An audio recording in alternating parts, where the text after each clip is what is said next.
Alright. Welcome back to Lenz's Comic Corner Classic, Lesson Known Classic. This is episode number 2530.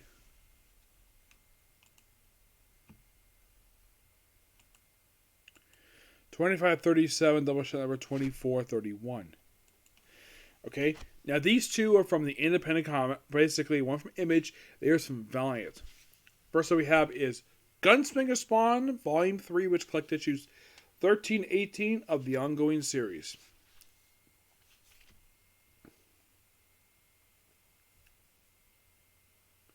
So most of it basically is more like adventures of the Gunslinger Spawn in present day. By the way, it's written by Tom McFarlane, art by Brett Booth, and co-art by Ron Randall.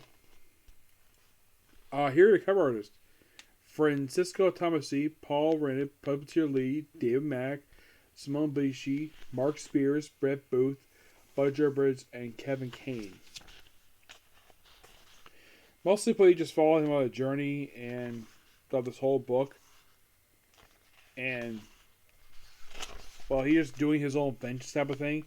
It's almost like the way he's written this book. He's almost like to be like an independent version of the Dan Katz Ghost Rider. There's some Old West stuff in here, which you can kind of say this is a bit of a flashback to when he was in the Old West before he got dragged to present day by Al Simmons. Yeah, and then apparently we fight this guy here, and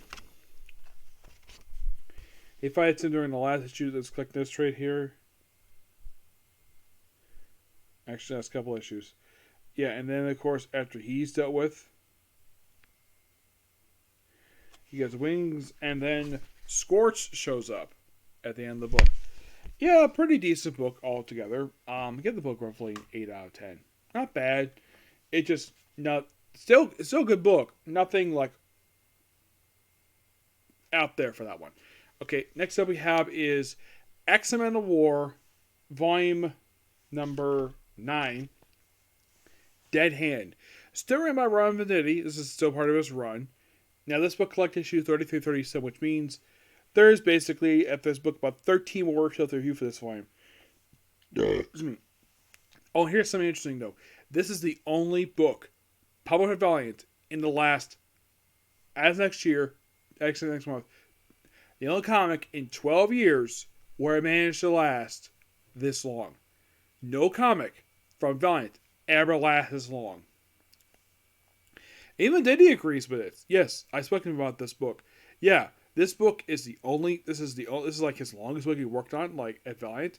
Even he agrees. So, of course, he includes some one shots in there too, but 50 issues this book lasted for, and it just seems as though like the only book lasts almost as long as this one. It's basically it was the first Bloodshot book, which is Bloodshot Hardcore, and Ninjak. Oh yeah, and also Unity. Those three books lasted for about 2 years. This lasted for over 4. So, 4 issues. This is mostly put, of course, Robin Didio's writing here. Artwork by the first issue of the book, 33, Rafael Salvador. 34, 36, it's Diego Bernard. Mostly put in these issues is the aftermath of Armor Wars. That's mostly put the big story of this one. It's just deal with the aftermath and the flashbacks up here. While Ark prepares basically to continue his relationship with the woman he met on the alien spaceship. Yeah, it's mostly put exactly that's what this is dealing with here. And it's also revisiting the beginning of the series with this here, which quite interesting the fact he would do this. Yeah, mostly put deals with a little more armor hunters,